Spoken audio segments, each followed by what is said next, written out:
Hey everybody, welcome to Dad's Den.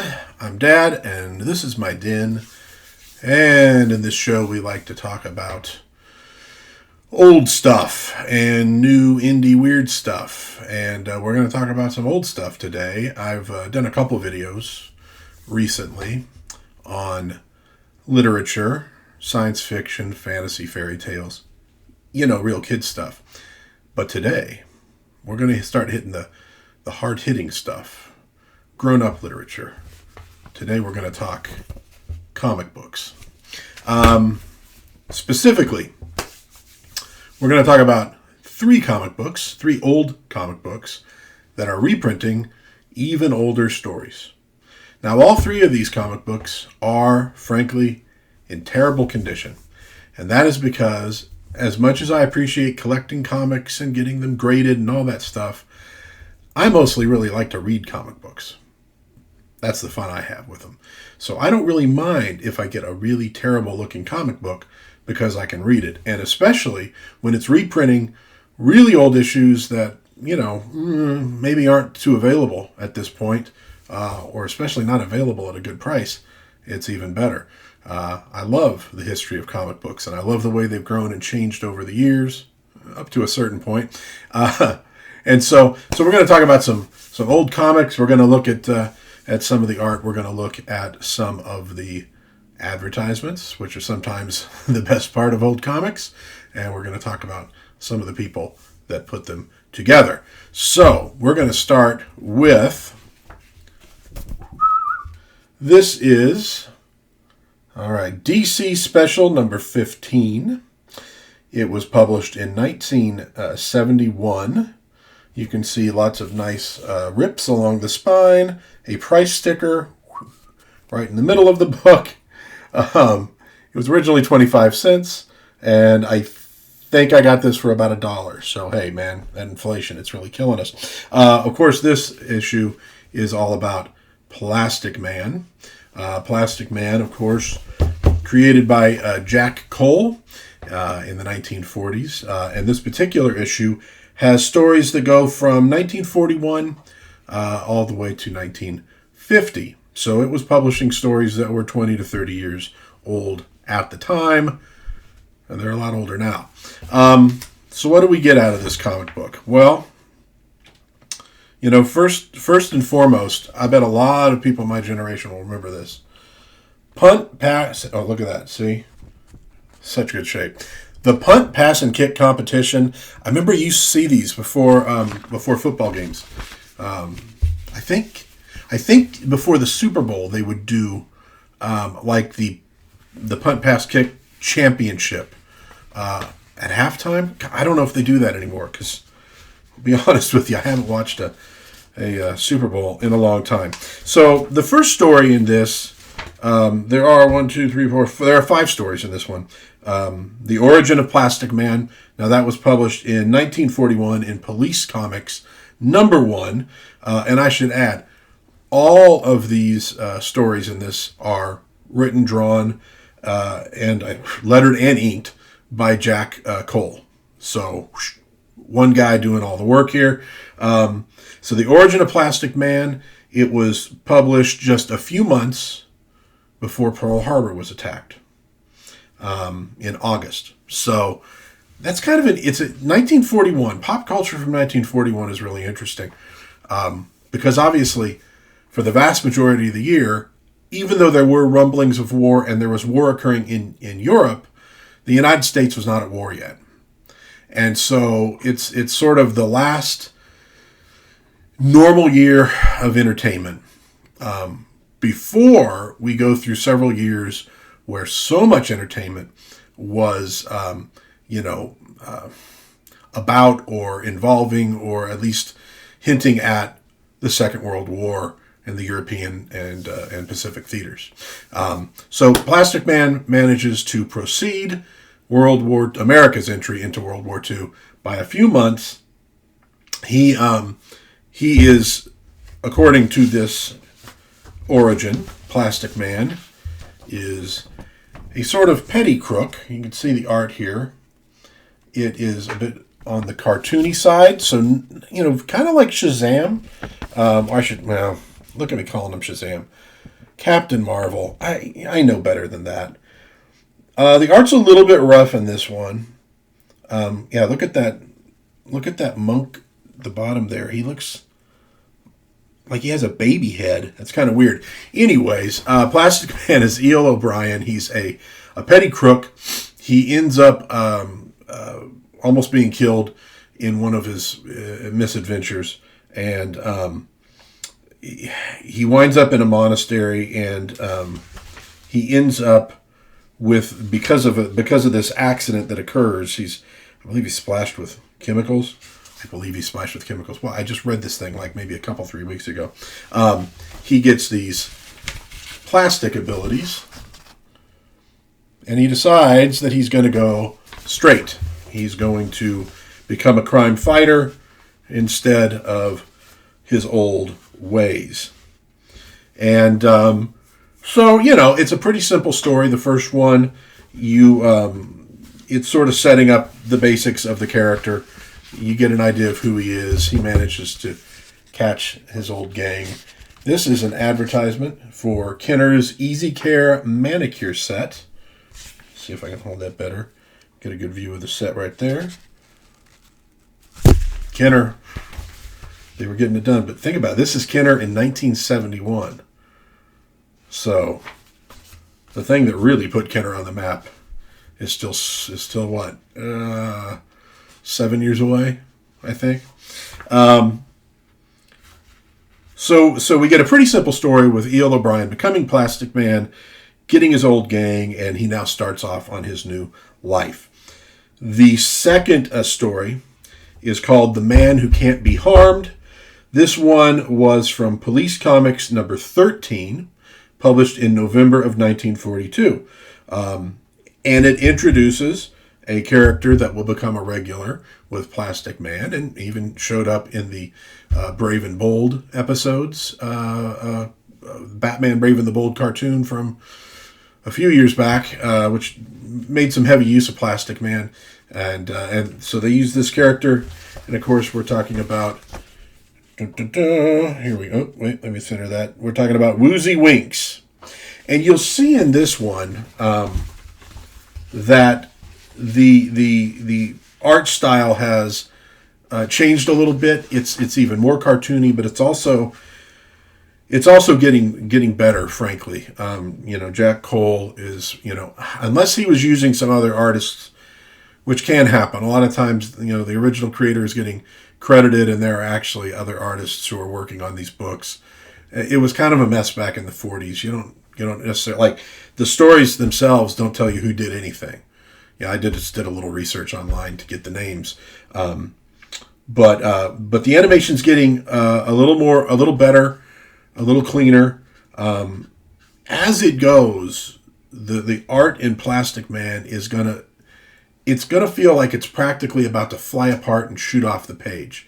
He uses such extremes. It's reminiscent of Tex Avery and Bob Clampett and the Warner Brothers cartoons they were doing at the time, and it is reminiscent of a lot of the comic strip art of the period. Most of the superhero stuff was, they didn't exaggerate like crazy, but with Captain Marvel, you got a little more of a cartoony style to the character, a little bit. I mean, that's why if you put original Cap next to original Superman, they don't quite look like they're coming from the same place. They don't sync that well. And obviously a lot of the villains in Captain Marvel were very cartoony. Mr. Mind, is a really good example of that. And I love that about those. I don't have any old Captain Marvel, and I would really love to get some. I want to read some of those stories, but I've seen a lot of the art. And Plastic Man kind of falls into that world. Here's a good one to give you some of the ideas. That center panel with the Captain Murphy, screaming and yelling. That's great. That's great. It just shows a lot of emotion, and it shows a lot of movement in it. The third story is Plastic Man Products from Police Comics number 17. This was published in May of 1949. So think about Police Comics number 13, 1942. Police Comics number 17, 1949. There may have been a slight gap in there somewhere.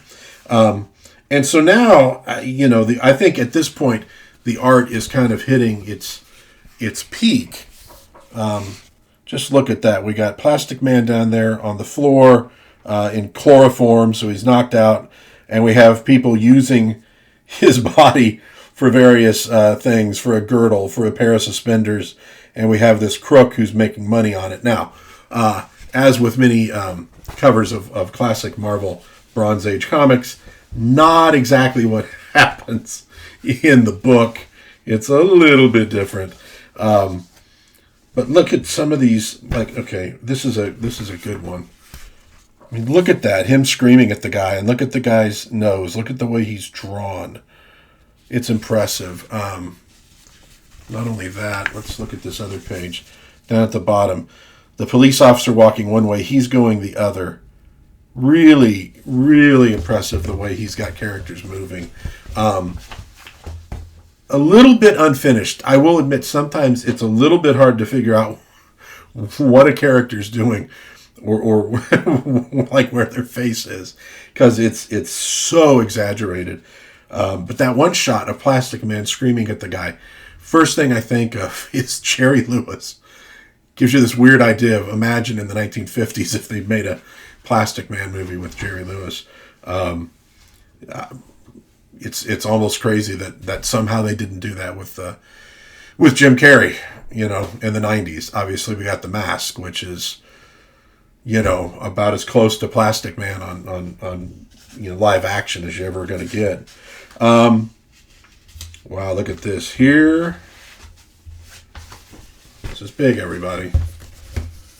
Here's how you can get free comic books, which is exactly what everybody at that time wanted to do. Because, hey, look, aside from, really spoiled kids, most of us didn't have a ton of money. Well, I'm saying most of us. I wasn't born yet in 1971. Close, but not quite there. But believe me, by the time I was 78, 79, we didn't have a lot of money. That's how it was when you were a kid. It's why most of us didn't have comic book collections. You got random comics. You'd be at the grocery store, you'd be at a 7-Eleven. Mom, can I get you'd get lucky once in a while and you'd be able to get a comic book. And so you had them, you read them a ton. They became dog-eared, etc. Like this comic itself. This comic was loved. This comic was loved. It got a lot of reading. So let's see, and once we get to the last, no, not the last one. Here we go. So next one up is The Private Detective. This is from Plastic Man number 26, November of 1950. So Plas had his own comic by this point. And this is a Woozy Winks story. Woozy becomes a detective and kind of bumbles his way through a case against some crooks, with Plastic Man helping a little bit. Oh, awesome. Okay, so here we come to... am I going to focus on some more of Jack Cole's art? No. We're going to focus on advertising again. This shows up in a lot of them. Look where my finger is over there. That is the ad for the fake facial hair. Look impressive anytime. Enjoy and... what does that say? Does it say exotic? No. I'm trying to read it in the monitor while I'm looking at this thing. Romantic quick change. I can only pray that some poor fool actually bought that fake beard and fake sideburns and actually went outside with them. I love it. I love these old ads. Oh. And you'd read them and you'd be thinking, really? Because do the x-ray glasses really work? They can't really work. But what do they actually do? I mean, they can't be completely lying. They got to do something, right? But most of us never actually went and got them. Okay, so the final story in this one is The Magic Cup Plastic Man number 25, September of 1950.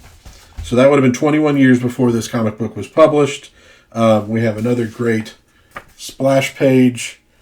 Woozy Winks in a trophy made of Plastic Man with all of these, what look to be demons looking after him. And again, it's you really do see sort of the pinnacle of the Plastic Man art at the time. Really nice stuff. Really great. It was just such a kinetic comic strip. I mean, it's like stationary animation.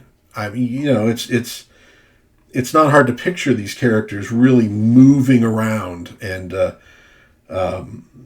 which frankly you didn't get necessarily from Batman or Superman at the time. Those were very much in the comic strip world. Here you just going like, this guy wants to be animating, can you imagine Warner Brothers at the time? Warner Brothers in 1950 is still really at its height of animation. Would have been great if they, brought in somebody like Bob Clampett to do a Plastic Man, series of shorts. I'm sure the character wasn't quite popular enough, but wow, that would have been great. There's got to be some sort of a alternate universe where that happened. If anybody knows where I can get a tape. Here we have Plastic Man taking on, making his face look like a woman's while he punches a guy straight in the, frankly, look like in the teeth. I don't know if I'd want to do that. Well, I guess if you're Plastic Man, it's okay. We have Plastic Man looking huge. Oh, here's a great one. Here's a great ad. DC tooting their own horn. DC sweeps the ACBA Awards, the Academy of Comic Book Arts. Look at that. Best writer, Denny O'Neil. Writer of Green Lantern, Batman, Superman, and other characters. Best pencil artist, Neil Adams. Best colorist, Jack Adler. Best inker, Henry. Is that Scarcelli? I can't. Hold on. Henry Scarpelli. I'm sorry. Gee whiz. Bob Oxner. Best inker, Dick Giordano. Best comics, Green Lantern, Green Arrow. That was an impressive run for sure. They were, I don't know if I'd call them. They were controversial, I guess, but in retrospect, maybe not that controversial. At the time, they were. But they were trying to tell some important stories. Another great ad. Fine quality, colorful cloth patches. We got some Roadrunner. We got some Wile E. Coyote in there. Stuff like this really gives you a sense of the time, what people were thinking, what people were doing. Peace signs, Confederate battle flag, STP, Soul. Black is beautiful. You got the peace sign, American flag, peace sign symbol, the Playboy bunny. I mean, yeah, that really kind of takes you back. On the back, inside back cover, the wildest fun rod ever created. Build the hot new Red Baron. Man, you know what? Models, and I'm not talking supermodels. That was big business with kids, and kids was who was reading these books. And on the very back cover, again, Aurora. Oh, you wouldn't like to have the monster scenes.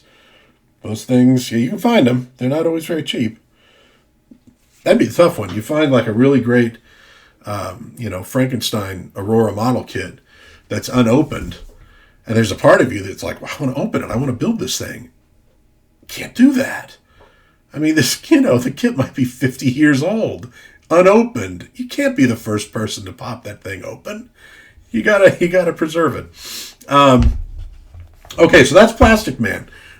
Great comic. I mean, it was really cheap. I love reader copies of comic books. I look for them because, again, I want to read these things. I want to appreciate them. I want to look at the ads. I want to smell them. I mean, if an Action Comic #1 falls into my lap, I'll take it. But I love the reader copies. Don't be afraid to buy those things. They're cheap, but you can read them and you get an appreciation for these characters. So next one up, in even worse condition. Well, maybe. I think, if the cover's even falling apart, even worse. We have Giant Batman Annual. No, it's not stories about a giant Batman. The annual is giant. This is Giant Batman Annual #7 from 1964. The cover is Sheldon Moldoff, Kurt Swan, and Stan Kay. So we're right around the time of the new look of Batman, which was created by Julie Schwartz, they always call him, and Carmen Infantino. That was in May of '64. So we're not quite there yet with the new look of Batman. That's with the yellow, circle around the bat symbol. We already at 1964 were in the Silver Age. Sort of the herald of the Silver Age was the Flash, Barry Allen Flash, and that was in like 1960. I'm getting that wrong. I think it was like 1958. But so Flash, Green Lantern were characters that they had stopped publishing. They reintroduced them in this new Silver Age version. Batman and Superman had been published all along. And so it's kind of when did they become Silver Age characters?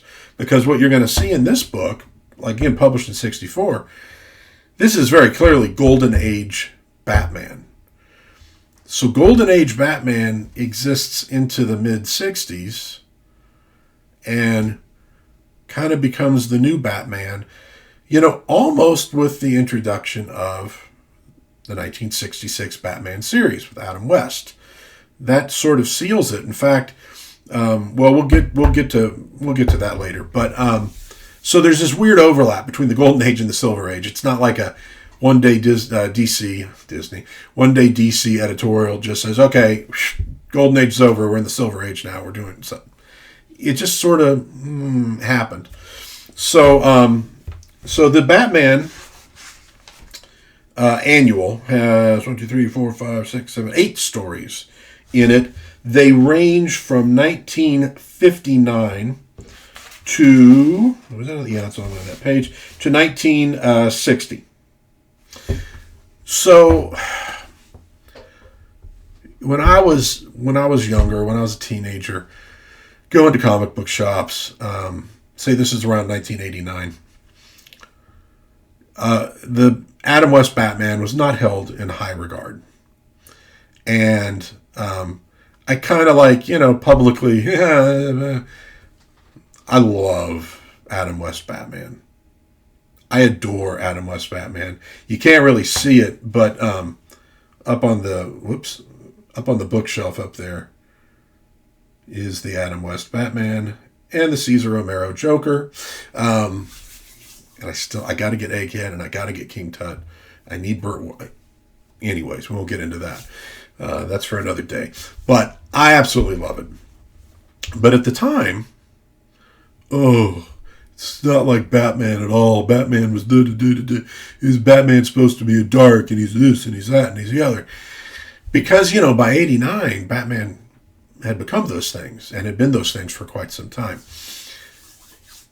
You look at the old Batman comics, and I got news for you.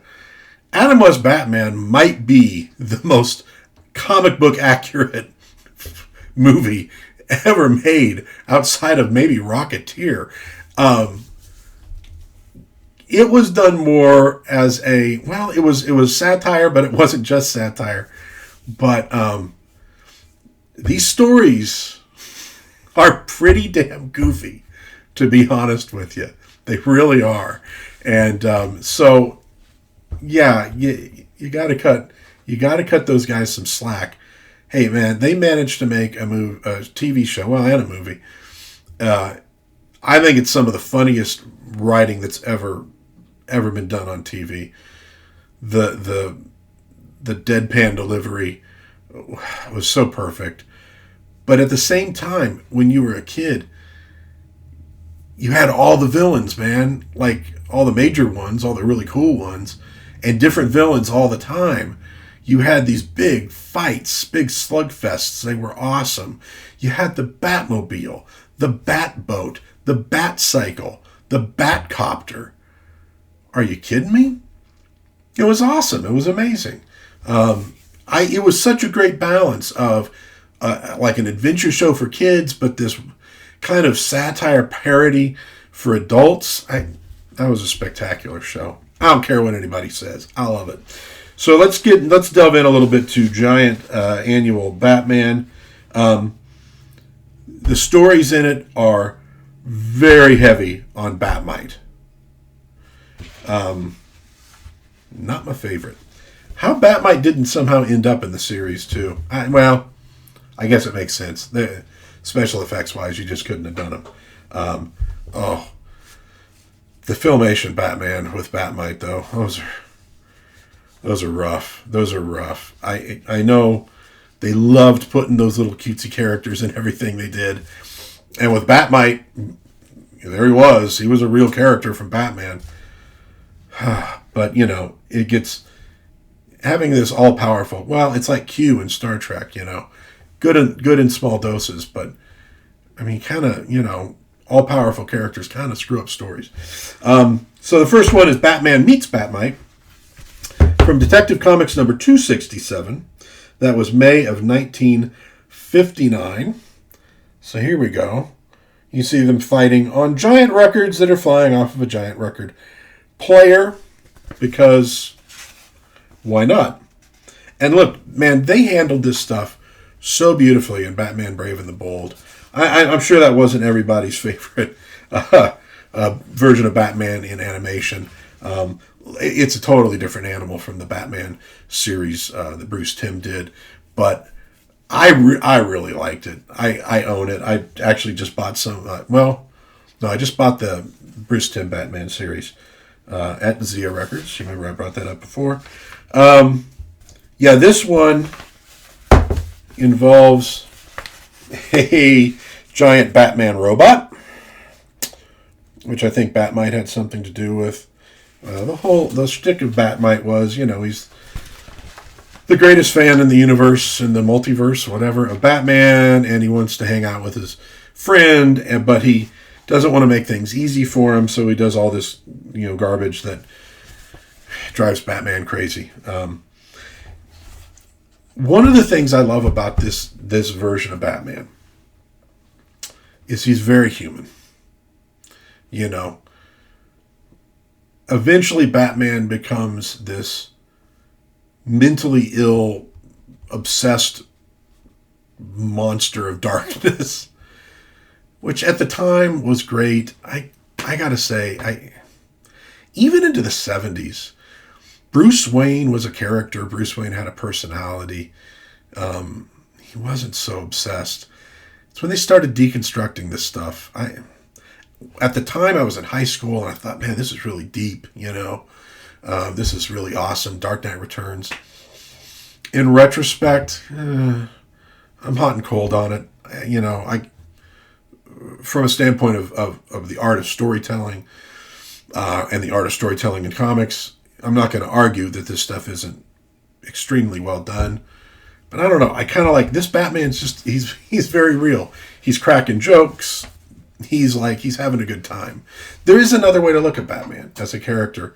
In the real world, the guy who puts on a Batman outfit and goes and fights crime is obviously insane. But this ain't the real world. It's a fantasy world. The world of DC Comics and old Marvel Comics is as much a fantasy world as Tolkien. It's a fantasy world. In that world, putting on superhero togs and fighting crime makes sense. It's not crazy. It's what you do sometimes. So he's not crazy in that regard. This is a guy who went through this horrible traumatic event as a child and said, you know what? I don't want this to ever happen again. I'm going to do something about it. And he goes out and he gets trained as a detective and as a fighter and as everything else, because we know there's nothing Batman can't do. And he goes out there to try to make the world a better place, so other kids aren't losing their parents. he's not insane. You know, he's not this weird obsessed guy because he doesn't live in the real world. He lives in a fantasy world. And I gotta say, my preference for comic books is the fantasy world. Trying to shoehorn them into the real world is goofy. I think it makes Batman even goofier than the Adam West version to try to make him realistic. You're never going to quite get there. Anyways, that's just me. Next up is The Secret Life of Bat-Hound. So, yep, this is Ace the Bat-Hound. This is from August of 1959, originally in Batman number 125. So we get to see Ace the Bat-Hound solving some crimes while Batman and Robin, you know, have to deal with a giant duck in the middle of Gotham City. You know, one thing I'll point out too in this, let me turn the brightness down a little bit. Seems like the pages are getting a little bit flooded out. Batman does very little fighting. In fact, in this one, I don't think he ever really fights a real supervillain. Although I guess in this one, he's going up against what did this knuckle nut call himself? He was like King Midas. So, but you don't get much Joker, Penguin stuff. This one, it's mostly gangsters. It's easy to remember, or easy to forget that Batman did a lot of fighting with gangsters.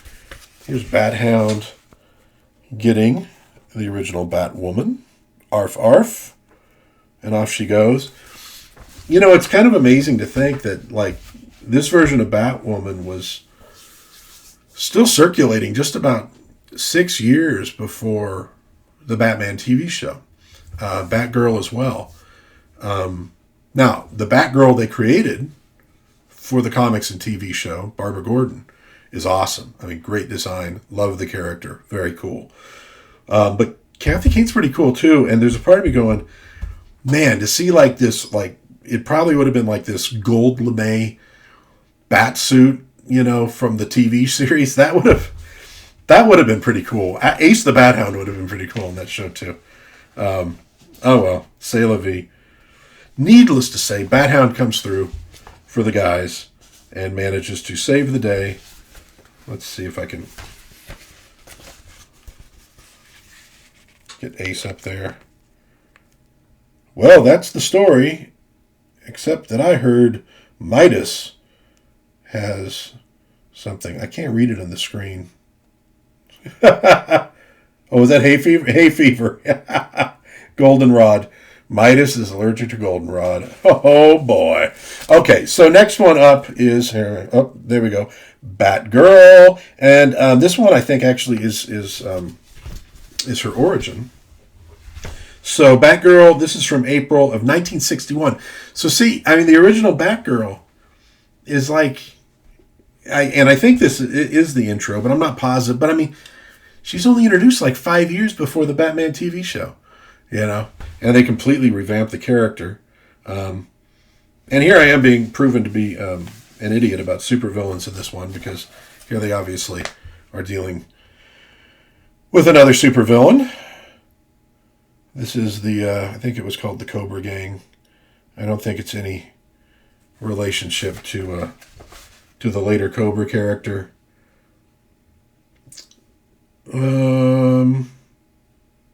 I love it. A self-inflating balloon to take out the bad guys.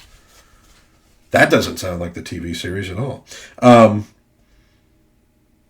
Yeah, let's see. Sorry, I'm trying to pick up if they... Oh, yeah, it was. Okay, the Cobra Gang. I actually got that right. Good for me. So, pretty standard Batman and Robin fare with these comics. Again, it's not maybe not technically Silver Age, but it's more or less the same kind of writing. You know, you get a lot of weird, quirky stuff, a lot of giant objects. You get these kind of goofy twist endings. You know, I got a soft spot for these, but you know, when you see the Fantastic Four and you see Spider-Man, you know, arrive on the scene, it's not a real big surprise why Marvel really, really took off. There's a Nice circular panel.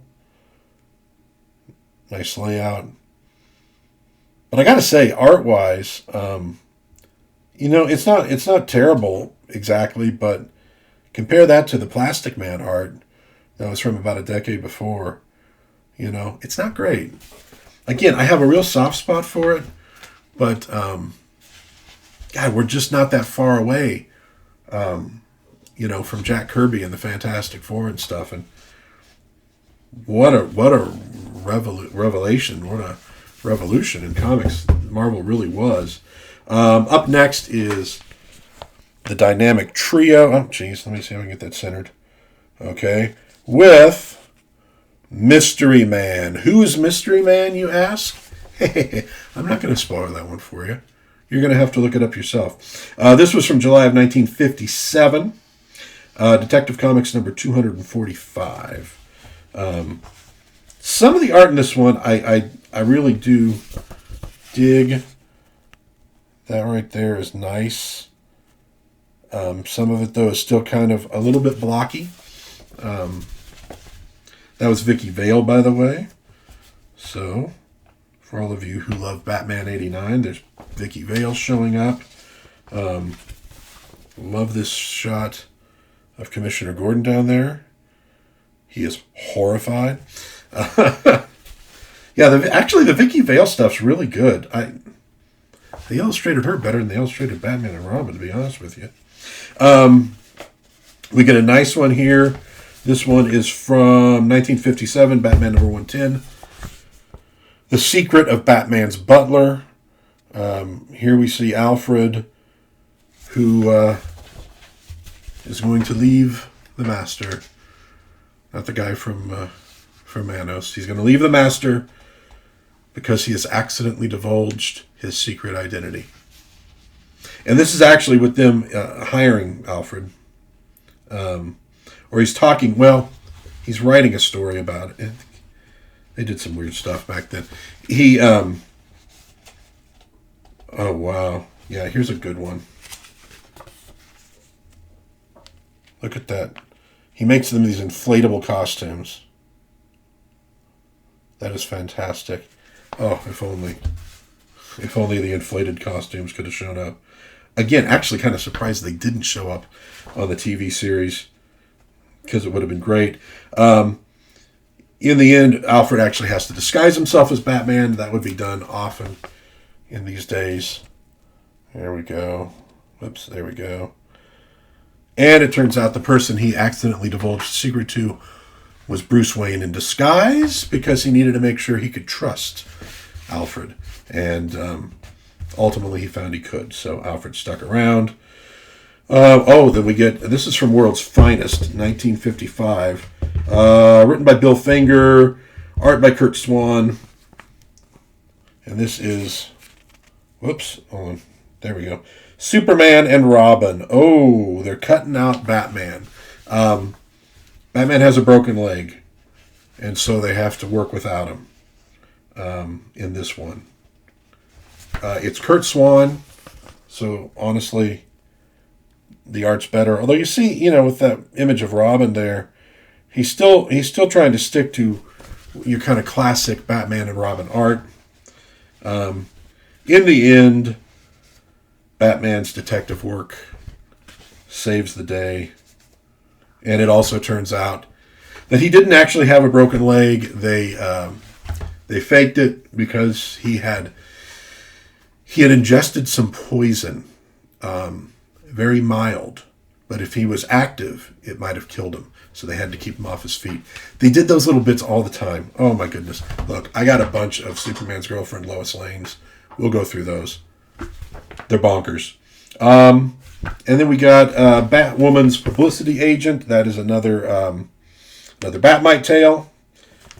That is from 1960. Bill Finger. This is Dick Sprang art, the very famous Dick Sprang. He had a great. I love his style, but again, you could really see why Marvel sort of came in and really cleaned things up at a certain point. We get Oh yeah, they get miniaturized by Batmite in this one. So there you see Batman is riding on Ace the Bat Hound. Love it. Oh, and then we get the imaginary story from Alfred. Kind of famous. The second Batman and Robin team. This is where the son of Batman and Catwoman becomes the new Robin. Dick Grayson becomes the new Batman. And they basically alter the costumes by putting a Roman numeral 2 on front of them, which I love. It's so great. It's so corny and goofy, but it's great. Here we go. Up in that corner there, we got the old Bruce and Selina, and we got the new Batman and Robin team. Oh, it's great. It's great. So these are some, these are Golden Age tales. Well, Golden Age and Silver Age kind of combined. They're pretty fantastic. We get one real ad. All the ads in this one are really just for Batman and Robin comics. Here we can subscribe. 10 issues, only $1. Can you imagine getting 10 issues for 10 cents a piece? And if you somehow could tell the future, you put those things away. Oh boy.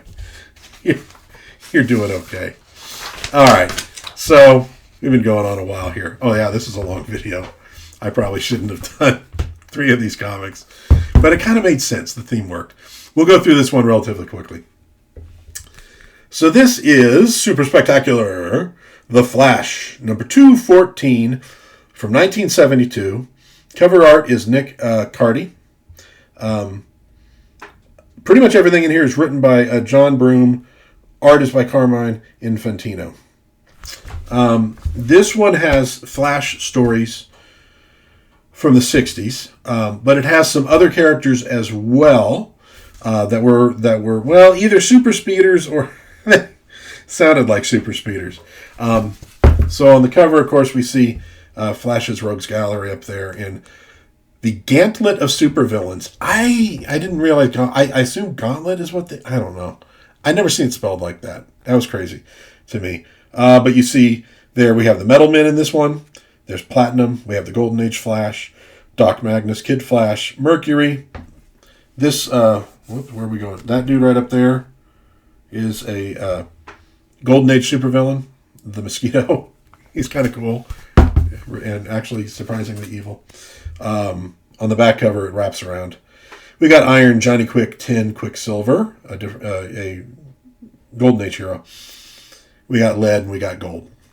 And again, reader copy. Look at that sweet masking tape and the price sticker, 25 cents at some point.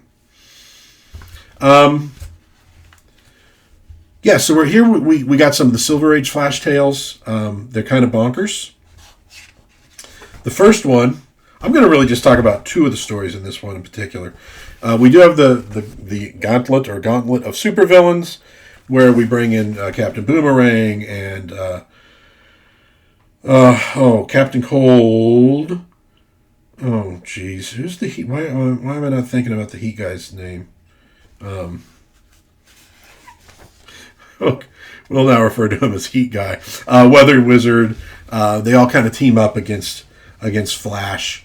And in the end, he's trying to figure out, like, what's up with these dudes. And we have a gorilla in a cage. Gorilla My Dreams. Oh yeah, it turns out that Gorilla Grodd is also involved. Love Gorilla Grodd. So it's pretty good. It brings a lot of the characters together. It would have been a great introduction for people. So then we have the Quicksilver meets the Wasp. This was from National Comics, number 67, August of 1948. Pretty good art. I like it. I like the depiction of the Mosquito. He basically is an angry inventor. Well, I mean, you could see he's rather unceremoniously shown out of the building by his boss, who kicks him hard in the spine.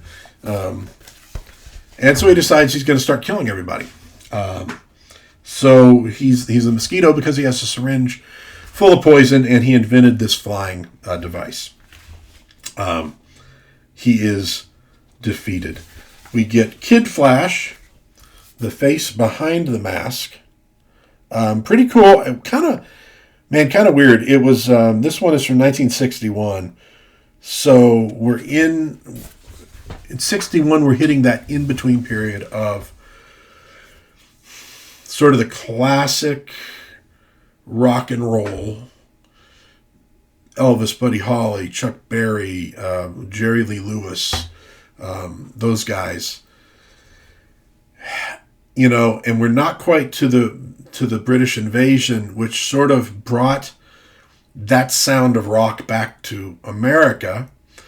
And in between is when, you're getting Elvis doing the movies, so it's a little more pop than really rock, which is something he wanted to get back to. That's why you get the comeback special, which is awesome. And so we have this music star who, you can kind of tell there, hides his face behind a mask, and the story is about who he is. The Flash basically saves him from paparazzi, and you find out the dark story behind the mask, which is eventually, believe it or not, solved. Okay, so you get Johnny Quick, the modern Paul Bunyan. He's a reporter who's up in timber country, and some weird stuff happens. This is 1952, Adventure Comics number 179. Now this is kind of interesting. You get the Golden Age Flash, a Golden Age story never before published. The Tale of the Three Tokens. So this is from this issue, I believe. I don't know if this was genuinely a story that had never actually gotten published, or if they just decided to do a modern story about the Golden Age Flash. By 72, they definitely had the Earth 2 concept down. I don't know exactly what's going on with that. It was a little disjointed, as many of these stories are. They were written for kids, and frankly, I think one of the things that has hurt comic books in the modern era is that they're not written for kids. With kids, if you figure you have a comic book audience who's maybe starting to read them 7, 8 years old, and is probably giving them up by around 13 or 14, you got about a 7-year span with a particular audience. And they're not buying every comic book there is. So it gives you room to repeat storylines, to repeat concepts. You're pre-Marvel somewhat at a certain point, so you don't really have the continuing storylines. The Marvel continuing storylines will sort of help usher in this problem, but you get into this problem of having to top things all the time. It's got to be bigger. It's got to be better. We can't reuse this, but so you get to now where everything's sort of a weird reuse, and we've deconstructed every character. But when it's only written for people who are going to read them for about 7 years, every 7 years or so, you got like a new audience. You can kind of reuse your old material to some degree. When it's being read by people who are never giving it up, who are going to be reading the books for 20 or 30 years, and they're adults, they're going to be going, "Oh, this storyline's just like what they did 10 years ago," and blah, blah. I think it sort of changed comic books and probably made them a lot more difficult to write and keep fresh. And maybe has something to do with why the superhero genre is, it's somewhat losing steam. I know there's some other issues involved, but we'll see. The last story in this, no, that's a lie. It's not the last story, but it could have been, as far as I was concerned. The Metal Men, Flaming Doom. This introduced the Metal Men, this story. It was from Showcase number 37, back in 1962. Robert Kanigher. I really liked this story. I was aware of the Metal Men before I read it, but I never actually read a Metal Men story. I knew the characters existed. I'd seen them in the cartoons, Brave and the Bold. I bring up again. It is exactly the kind of weirdness you expect from Bob Kanigher and his work. You see a flying manta ray who is released from ice, who is, well, anyways, I've said, I think a giant manta ray released from prehistoric ice is probably enough. Kanigher wrote like weird war tales, Creature Commandos. He did some weird stories in Wonder Woman. An amazingly imaginative writer. Weird guy. But yeah, I really dug it, and I really dug the characters. Professor Magnus is a complete and utter putz. But the Metal Men themselves were fantastic. I think I now want to go out there and start collecting Metal Men comics. They're heroic. And this was a one-shot at the time. So I don't want to spoil it, but it's a little rough. It's a little rough on the Metal Men. But they very willingly put themselves on the line to save the world. Very heroic story. And I really enjoyed it. Platinum was really cool. The art, I really liked the art. Look at that depiction of Platinum. Absolutely fantastic. And what it says at the end is, and it almost looks like they shoehorned this in. I kind of wonder, the lettering size is a little different. I kind of wonder if this wasn't added. Magnus says, the Metal Men existed for a brief moment in time, but if it weren't for them, who knows, time might have run out for the world. And then the general behind him says, as he would, but this wasn't the end. The Metal Men came back to fight other menaces, appearing for several years in their own magazine. Of course it wasn't. Of course it was added later. Anyways, I love that. It was the introduction to them, and it was fantastic. And there, in that corner there, you get, besides DC exploding, you get GI Combat. Now, I didn't get into comic books right away when I was a kid, superhero comics, but I loved Army stuff, and boy, did I have GI Combat. I had a few of those, some Sergeant Rocks, Our Army at War, Weird War Tales, love the Creature Commandos. Last story is The Weather Wizard. Your pretty standard Flash tale. The Wizard blows up a storm from 1964. He manages, believe it or not, to defeat the Weather Wizard. And so this one, you don't get a lot of the really cool ads. It's a lot of house ads for other DC properties. So, 3 comic books in terrible shape, but a load of fun to read. Highly suggest if you come across some of these tattered and torn copies, and they're at a good price, don't overpay for them. Well, unless it's like Action Comics #1 or Amazing Fantasy, 15. Pick them up, read them, get into these characters. Like I said with that video I did for meh movies and why they matter, they're also an insight into the time period, into what was popular, into what people were thinking. The ads especially, it puts you in touch with a different generation of comic book readers, and you might discover that you really enjoy these things. Yeah, they're often silly, but let's be honest. The most serious comic book story with superheroes is kind of silly. If you get down to it. That's fine. It's about heroism. It's about adventure. It was about teaching kids, just like with mythology and folklore and fairy tales. Yes, there is such a thing as evil. Yes, it can be defeated. That's the point of these things. And the kids who are growing up not understanding that,